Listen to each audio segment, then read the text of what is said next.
I am Daniel Lucas, and welcome to Book 101 Review.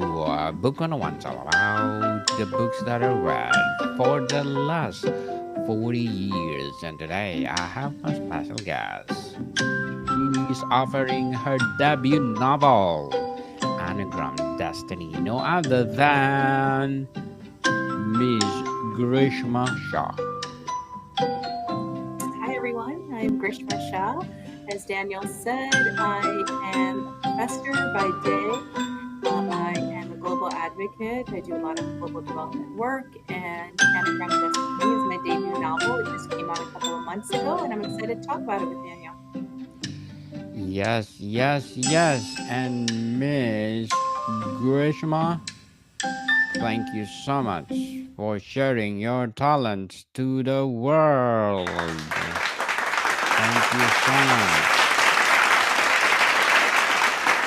So, what does the title Anagram Destiny symbolize in the context of of your novel? Sure. So, I get this question a lot. Where did the title come from? So, as everyone knows, an anagram is the same word with different letters. And my main characters are named Anya, Anya, and Ayan, Ayaan, which are more or less a male and female version of the same name in the Indian context.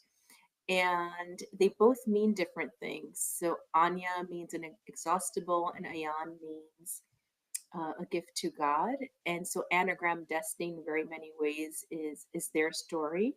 And it's because their names are just an anagram of each other, and that's where the anagram destiny part comes from. How does the concept of anagrams tie into the novel's central themes or plot? So, as I said, the word Anya means inexhaustible, and Ayan means gift to God. And so, without giving away too many spoilers, um, Anya is the main character, and she's the one who's moving through the story, and she is the one who is going through a lot, which at the end of the by the end of the novel you realize she's inexhaustible, and Ayan is the one that whose grief she's dealing with, so he's a gift to God, and so it's central to the theme in the sense that the names actually represent what they're going through in the novel, and their letters are an anagram of each other. What is the primary conflict that drives the narrative forward? Sure. So we start with Anya, who is an Indian American. She is brought up in the United States and has basically grown up at a roadside motel. So, if you know very little about the Indian American community in the United States, many of them, particularly the Gujarati immigrant community that immigrated here in the 70s and 80s, and that's what the community I belong to as well. They own a lot of roadside motels. In fact, about 60 to 70% of mid to small hotels or motels in the United States are owned by Indian immigrants. And so it's very common to have an upbringing where you were brought up at one of these motels because most people stay on premises. So Anya is a young girl who grows up at one of these motels. And when she grows up, she gets an expat assignment to move abroad to India to work at the luxurious Taj Palace in Mumbai. And so the novel starts with her landing in India, and basically the first little bit of the book is her landing and going to this luxurious hotel. And it's a dual timeline, so chapters flip back and forth between this luxurious hotel and what the work she's about to do, and her upbringing at a roadside motel, which is where Ayan comes in. So there's two families involved, Anya's parents and Ayan's parents. They both own motels, and they're part of this small little community in the South, in Georgia, in the United States. And there's a childhood love story. The two Anya and Ayan fall in love at a young age, and then something happens, and the dual timeline really goes back and resolves that mystery, that conflict of what has happened and what Anya is trying to escape or get past when she moves to India. How does the setting enhance the atmosphere or meaning of the story? So the setting is so it is very symbolic. Both of the settings are very symbolic. The setting in the United States is essentially the living out of the Indian American dream in the United States, right? There's this big concept of the American dream in the US. And as you move through the story, you see that Anya's parents and Ayan's parents essentially become the product and live out the American dreams before something happens. And when you look at the setting that's in India, so it flips between two countries, it's dual timeline, dual periods. India is more present day, and it's really present day between like the late 90s, really early 2000s, about 2001 to 2008. And, my background is global development. So I've spent about 20 years studying globalization and global economies and how they change and how they come up. That's what my PhD is on. That's what I teach young people at Manhattan University in New York City. And it very much represents the coming of age in a way of a country, right? So post 1990s is when India started opening up its economy. You saw big shifts happening in India in the early 2000s. And so Abhi, who's the main character in India, whom she meets on her, work assignment, is really symbolic of the new India. He's someone who grew up in a village and had opportunity, which is something young Indians didn't have for a long time prior to this. And so the setting very much is symbolic of what the characters' lives are and what they're going through, but also these countries and what they mean in this country, right? So, what is the Indian dream as it's coming up in the consciousness of India? Where, prior to this, a lot of people didn't really dream, they just kind of survived. And then there is the United States, where there's this concept of the American dream and everyone immigrating and trying to live out that dream. So both of the settings are very symbolic and they very much enhance what the characters are going through internally in terms of conflict. So, Miss Grishma, what genre does the novel fall into, and how does it adhere to our challenge genre conventions? So so my publisher has put it under women's fiction, but I would very much say it's general fiction. I think it appeals to anyone who's probably 14 plus. In general fiction, it's anyone for who enjoys stories of immigration, of other cultures, who wants to sort of go to another country through a book. Um, in some ways, in terms of challenging a genre, it's a deep-seated love story and it is not a romance. So a lot of times sometimes people read the back and say, oh, is this a romance? Or they read certain chapters without reading the whole book and say, is it a romance? And it's very much not what I would categorize in a traditional romance genre. If you like romance, you'll like this book because it's a love story at its core. But then it covers some very, very heavy themes and historical events.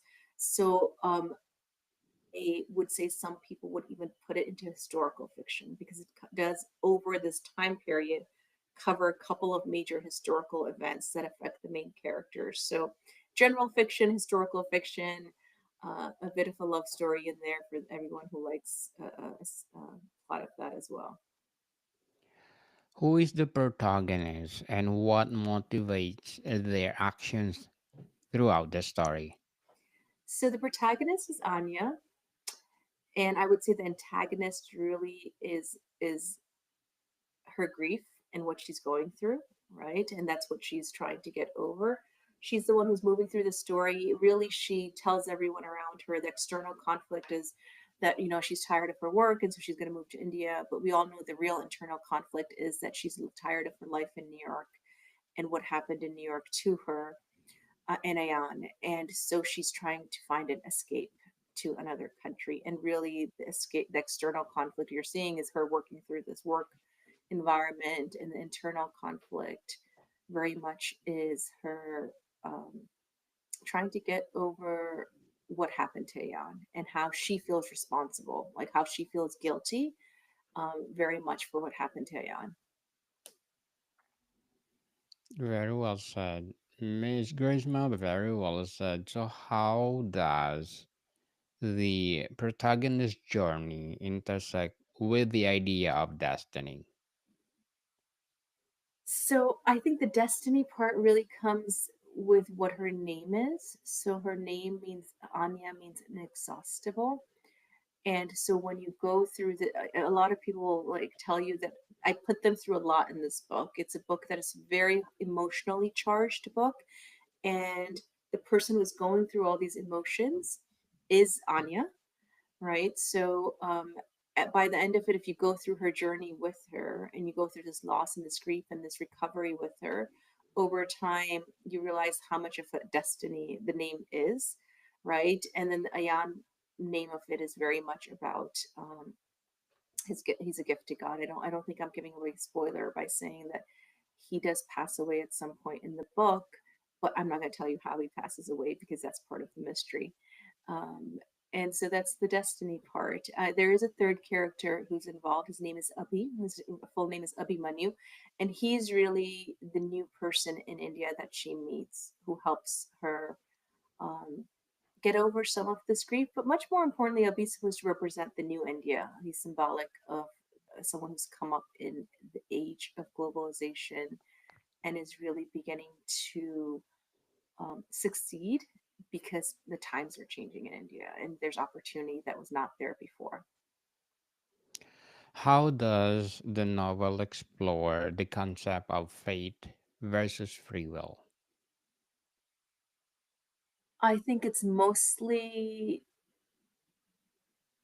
a combination. I think all of this is a combination of the two because, as I said, Ayan at some point um, passes away, and that's his fate, not faith like Faith, but fate, Fate, fate like destiny.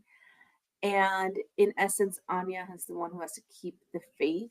I think at some point she just really does want to give up, and there's of course um, a whole period in the novel where you're going through this grief with her and the issues that she has to deal with after a loss. And I don't think she has an option but to keep the faith. Like she has to put one step in front of the other and keep moving. And fortunately, she has a lot of other people in her life, good people in her life, like her parents and Ayan's sister Aditi and all these side characters who really help her push forward.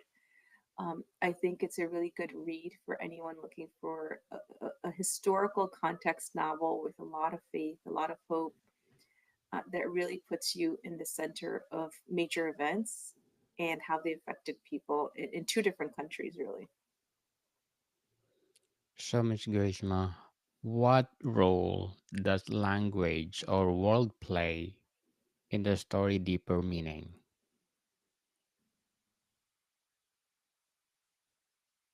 What do you mean in terms of the actual writing, or do you mean in terms of uh, like the use of what language? I'm trying to understand your question better, Danielle. Yes, both. Okay. So um, I wrote this in a way, of course, my first written language is English. I do speak two other languages, and what you will see is because I wanted this to be very authentic to the community that I grew up in and very authentic to the Indian immigrant experience here. What you will find is that a lot of Gujarati words are inside the book. And I've added a glossary to the end of the book so that you know what all of these words mean. You will find everything from like full lyrics of a religious Hindu mantra to a lot of food words and all of those things. And I think that is really to be true to what the community really eats at the breakfast table or what the community talks about it and how the community prays and all of those things. Um, and that part wasn't very difficult for me because it was just taking from my childhood. I mean, I grew up when we first moved to this country. Uh, I we moved into a motel. Like I grew up at a roadside motel. My uncle owned that motel. We worked at that motel. I used to follow my parents and my grandfather around, helping them clean the rooms in this motel. It's very much a lived American dream before I was a professor. And so I wanted to make sure I capture that because I wanted to tell my grandparents and parents' story. Daniel, I'm sure you've heard this thing like the first generation of immigrants, their goal often is to survive. Yes. And then the second generation gets the privilege of telling their stories. And so I very much have written this book as an homage to my parents and what they went through when they moved to this country and my early childhood, right? My early childhood was growing up in these motels. And so, in terms of language, I will tell you this, even though I say that this is written for my parents, they have difficulty reading it. I mean, they speak English really well, they can read and write English, but sometimes I think it's too dense in some ways. Like they're not used to reading full novels in English. And so, if you think about language, I very much hope to translate this. So, maybe if someone who's listening to this really speaks really well Hindi and Gujarati and English, they'd like to translate this for me, I am in the works of finding a translator so that a larger, wider community can read this, especially because it's about them. And so when you say, what role does language play? I think it's so layered. That question is so layered because in the book, language plays this idea of trying to stay very authentic. And really, even the dialogue, at some points, I wanted to write it out in Gujarati, but I didn't because, and I just simply say, oh, the characters are speaking this in Gujarati, even though it's written out in English. And then there's the aspect of like accessibility. Can the community that this book is about actually read the book very easily or not? And so, luckily, it's available in audio. So, some of that is resolved because the audiobook is available. It's also on Amazon. For your listeners, they can easily download it through their Audible credit or whatever it is that they use. And so I think the issue of language is a big one. It's a layered one, but there's ways to combat it as well. Very well said, Miss Charisma. Very well said. And what will be your advice for those aspiring writers out there? Oh gosh, that's really easy advice. One, keep writing and don't quit. I think many authors will tell you the only people who get published are the people who don't quit. But before you can get published, you actually have to have content. You have to have something. And so the harder part of this is sitting down consistently and writing. And I could tell you even now, that is very easy advice to give, but harder advice to take, as with most advice, because I'm trying to sit down and write my second novel. And I could tell you I have difficulty sometimes just being consistent with it, finding the motivation, all those things that are so important. So, first of all, write. I mean, write as consistently as you can. Have a really finished, polished product before you query an agent, before you query a publisher, before you consider putting it out into the world on your own if you're going to self publish. Even if you're going to self publish, make sure you get a professional editor, um, that is really looking at your work and giving it the best shot it can. And don't quit because it's not easy. I mean, it took me 7 years to get this book published. It took me 2 to 3 years to write it, and another 4 to 5 years to query and get it published. So and so many of my writing friends are in the same exact boat. And we'll all tell you just the only people who get published are the people who don't quit. So that's just don't quit. Don't quit, people, and write. And of Yeah. course, stop procrastinating. If you have the passion to write, and share to the world. So, what is your short term and long term goals in writing, Miss Gracema? I think my short-term goals is to do a little bit of short form writing. Actually, I have a regular newsletter, so if anyone's on Substack, it's right under my name, Grishma Shah. You can subscribe to my Substack. Is to be a little bit more regular with that newsletter because I think that will motivate the longer form writing. um, I do have I still am a full-time professor. I have not left that. I love being in the classroom. I love teaching. Love researching nonfiction.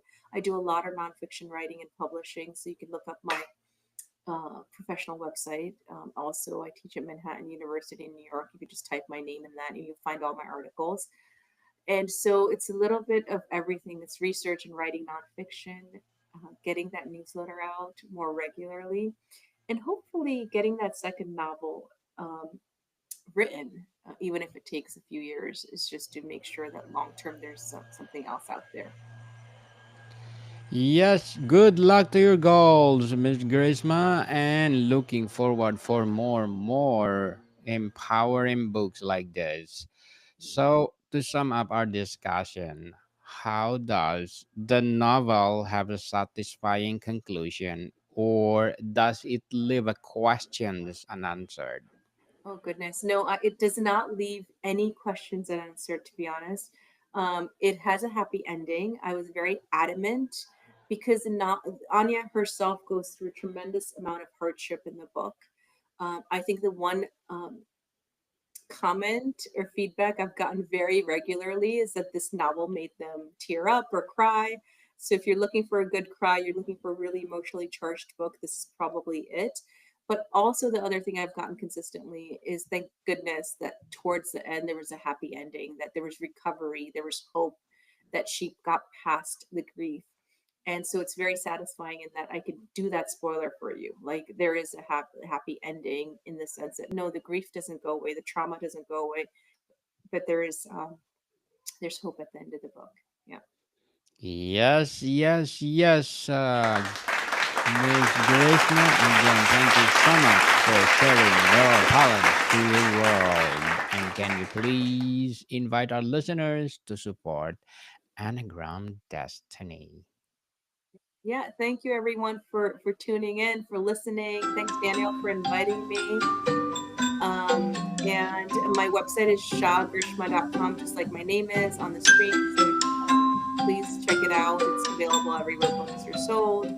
And do support. You know, one thing you could easily do if you don't like to buy books is go to your local library and just request it. If you have a library card, all you have to do is just hop on the website and request the book. And that's always a huge help to authors. Yes, people, again, let's support Miss Grace Mashra because if you support her, more novels to come. So, Miss Grishma, thank you for your time. Thanks so much, Daniel. More to come, people. See you soon. Bye, everyone. You are most welcome to come back, Miss Grishma, if you